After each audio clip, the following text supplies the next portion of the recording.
Hello. Well, Stacy, we're at it again, aren't we?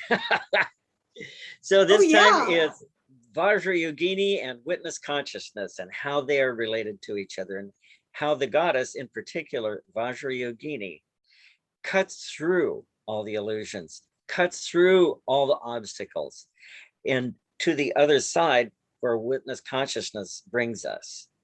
And so the actions that we take, the urgency, the passion, the power, those kinds of things, that's the process of cutting through to that place where we have to take that final step where even our identity disappears and there is nothing but bliss. And so, yeah, so that's the kind of where we need to go at this point, because we start with the idea.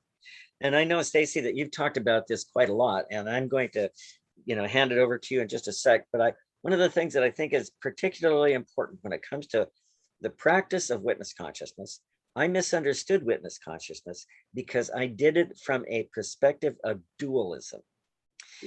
I thought that I would be here quietly witnessing my consciousness, not realizing that it was kind of like having a video camera looking at a room. Who's looking at the video camera? Another video camera? Well, who's looking at that one? And suddenly I realized that duality just springs this plethora of stuff all over the place. And from time to time, we have to go back to the well where there is no camera. There's simply the room. And would you like to speak to that? I'd love to.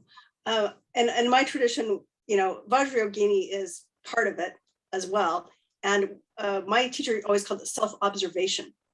But the thing that's so awesome about Vajrayogini is she's known as the Buddha for our time. So I just really am happy there's a female Buddha, and that totally makes me excited. But she's kind of like the person that's like, or the Buddha that's like, hey, what really pisses you off? And how can you transform the rage, the frustration, and the anger, which is it's too hot, right? How can you transform that into constructive change? And I think this is something that we really need to look at right now as a society. So she like totally rocks our world because she is not Instagram ready. She's like, raw!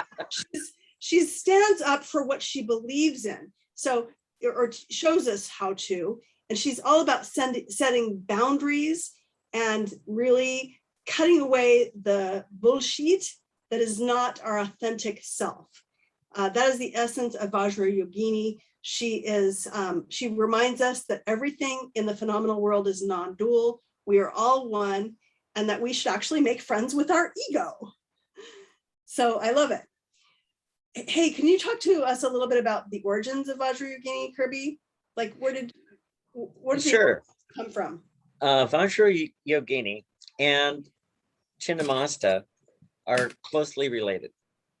Vajrayogini is from the Buddhist tradition, and she is, as you've mentioned, she's seen as the female Buddha.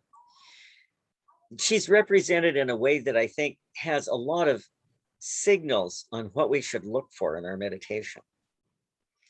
And it's very similar to Chinnamasta. Now, Chinnamasta is one of the 10 Mahavidyas, or the 10 Tantric wisdom goddesses from India. So we have then a Tibetan representation and an Indian representation of basically what it comes to is sacrificing our duality in order to retain ourselves in what's left. So I'd like to talk for just a moment about how that's experienced and how I've experienced it. One of the real scary times that I've had some years ago, many years ago, is when I finally got my meditation deep enough to the point where I could feel there was one more step to take. But when Kirby took that step, Kirby wouldn't be there anymore. There would simply be raw awareness. Fear came up because if Kirby's not there, how would Kirby find his way home?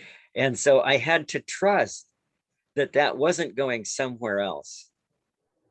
That when I finally left the dual nature of me and the world around me, when I finally left that, it was me.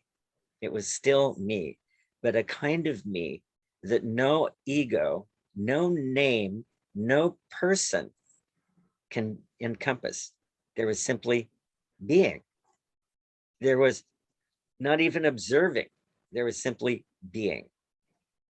Kirby wasn't there anymore, but Kirby came back and got up and fixed breakfast and went to work and did the day.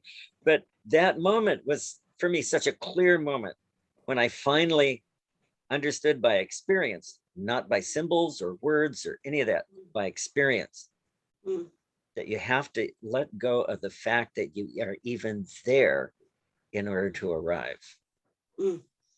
That's beautiful. She is the goddess of transcending our ego and reminds us that everything is non-dual, and practice is really what it's about. So that's the essence of Tantra, really.